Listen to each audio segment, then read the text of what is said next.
Imagine you've been trapped in a dark cave since birth. The only reality you know are the shadows dancing on the wall in front of you, cast by objects you can't see. This is the reality for most people. They only know what they've been taught and never question anything. Their worldview limited, obscure, and distorted. Now picture stepping outside for the first time.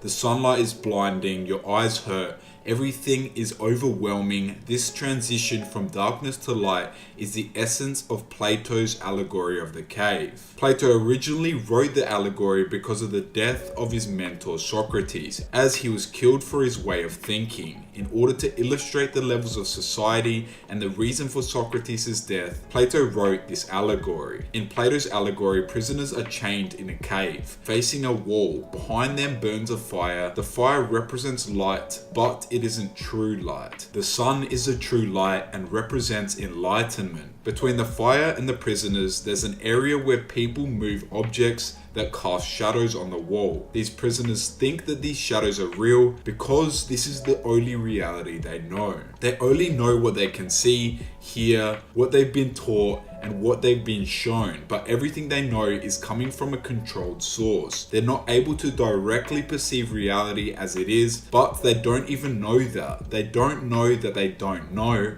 Because of this, they've become very attached to this perception of reality that they have because it's real to them, even though it may not be real to us. Most people are shaped by the expectations of their environment. These are the people that don't question anything and believe what is forced onto them. Their cognitive dissonance makes it so they are unable to question the reality that has been told to them. Think about it. How often do we accept the shadows as the full picture of reality in our own lives? The cave is our comfort zone, the familiar. The painful adjustment to the light is our struggle to understand new ideas. So what does this mean for us? It's about growth. Just like the prisoner, we move from seeing shadows, simple surface level understanding, to grasping deeper truths. At the first level, we're like the prisoners, seeing only the shadows. This is where many of us start, taking things at face value and accepting what we're told without question. The next level comes when we start to question these shadows. We ask, is there more to this than meets the eye?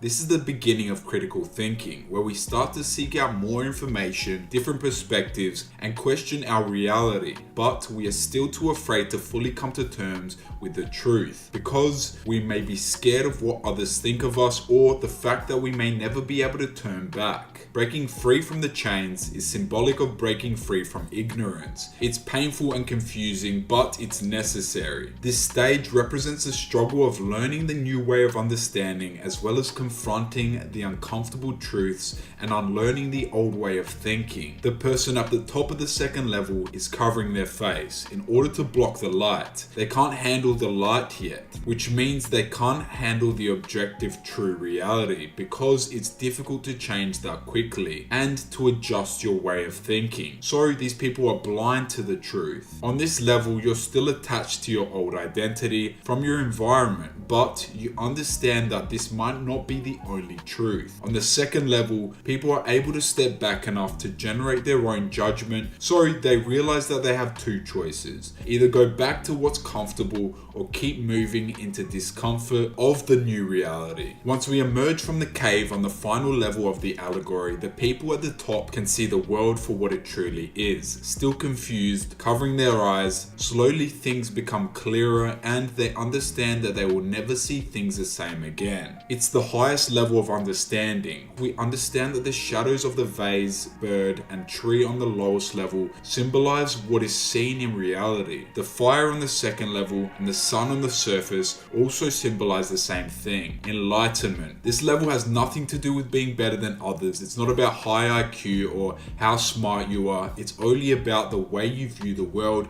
and your ability to step back and reflect on the limits of your own way of thinking. Here we see the embrace of change and questioning if your way of thinking is right or wrong, because you understand that just because something was taught to you doesn't mean it's the truth. People often stay on level 1 and 2 because they don't want to be wrong, they can't handle embarrassment, and they don't want to abandon everything they have ever been taught. The way people deal with the third level is to reduce the level of complexity of the world, or we increase our own mental complexity. Even if the people on the third level know they are better, they'll listen to other people they know they have a better answer than, because you can always learn anything from anyone. But they also understand that if they go back into the cave to teach people, the people will only think that their eyes are damaged because they saw the light. But the reality is, their eyes are damaged because they will never be able to see the world the same again. So how does this allegory apply to our lives today? Every time we challenge our assumptions, seek deeper understanding, and question the status quo, we're stepping out of the cave. In psychology, this process is known as cognitive development. It's about moving from concrete, simplistic thinking to abstract, complex reasoning, and it's all about growth. And if you want to grow even more, make sure to subscribe.